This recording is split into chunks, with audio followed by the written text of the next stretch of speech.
এক দেশ এক ভোটের নামে ভারতের যুক্তরাষ্ট্রীয় কাঠামো ধ্বংসের বিরুদ্ধে এবং ভারতের সংবিধান, ধর্মনিরপেক্ষতা, সংসদীয় গণতান্ত্রিক ব্যবস্থা রক্ষা সহ একগুচ্ছ দাবিতে মঙ্গলবার মালদায় আন্দোলন সংগঠিত করলেন বিভিন্ন কেন্দ্রীয় ট্রেড ইউনিয়ন, সংযুক্ত কিষাণ মোর্চা ও ক্ষেত মজুর সংগঠন। এদিন সমস্ত সংগঠনের নেতাকর্মীরা মিলিতভাবে প্রতিবাদ মিছিল করলেন মালদা শহরের বুকে। সোচ্চার হলেন ছাত্র, যুব, মহিলা, শ্রমিক, কৃষক ও ক্ষেত মজুরদের বিভিন্ন দাবি দাওয়া তুলে ধরে। এদিনের এই আন্দোলনে নেতৃত্ব দেন জেলা বামফ্রন্টের আহ্বায়ক অম্বর মিত্র, সিপিআইএম নেতা বিশ্বনাথ ঘোষ, সিটু নেতা দেবজ্যোতি সিনহা, আরএসপি নেতা দুন্দুবি সাহা, আইএনটিটিউসি নেত্রী লক্ষ্মী গুহ সহ অন্যান্যরা।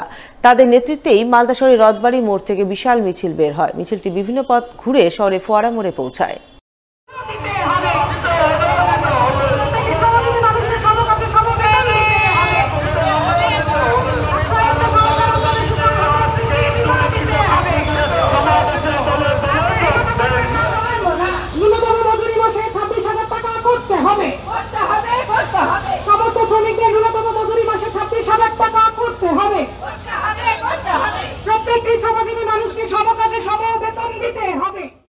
বিভিন্ন কেন্দ্রীয় ট্রেড ইউনিয়ন, সংযুক্ত কিষাণ মোর্চা, ক্ষেত মজুর সংগঠনের ডাকা মিছিল মালদা শহরে ফোয়ারা মোড়ে পৌঁছানোর পর সেখানে সমাবেশের আয়োজন করা হয়।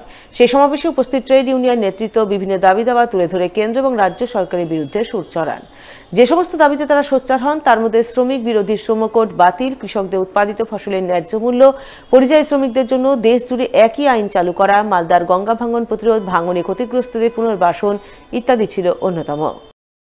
কেন্দ্রীয় ট্রেড ইউনিয়ন সমূহ CI2, AITUC, UTUC, TUCC, INTUC, AICCTU, তারপর সংযুক্ত কিষাণ মোর্চা, সারা ভারত কৃষক সভা, সারা ভারত ক্ষেত মজুর ইউনিয়ন, অন্যান্য যে সংযুক্ত মোর্চার কৃষক সংগঠনগুলোর আহ্বানে গোটা দেশে 500 জেলাতে আজকে হচ্ছে যে বিভিন্ন দাবি নিয়ে মিছিল এবং সমাবেশ হচ্ছে। বিশেষ করে হচ্ছে শ্রম কোড মোদি লাগু করতে চাইছেন। এই শ্রম কোড হচ্ছে শ্রমিক বিরোধী এবং সমস্ত যে মালিক আছে, কারখানার মালিক হোক বা বিভিন্ন ইন্ডাস্ট্রি মালিক হোক, তাদের পক্ষে এইটা প্রত্যাহার করতে হবে। MSP দেওয়ার কথা ছিল, মিনিমাম সাপোর্ট প্রাইস। কৃষকদের দানবীয় পরিবহন আইন বাতিল করতে হবে। পরিযায়ী শ্রমিকদের জন্য গোটা দেশে একই আইন চালু করতে হবে। এর বিরুদ্ধে মানুষের দাবি নিয়ে আগামী 6 মাস পশ্চিমবাংলাতে লাগাতার কর্মসূচি হবে।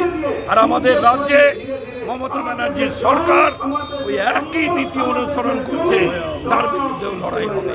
তিলোত্তমার দাবি যে বিচার, সেই বিচার যতই ওই লক্ষ লক্ষ ভোটে জিতে যাক তৃণমূল, কিন্তু আমাদের রাজ্যে 26 সালে মমতা ব্যানার্জির সরকারকে হারানোর লড়াই আমাদের।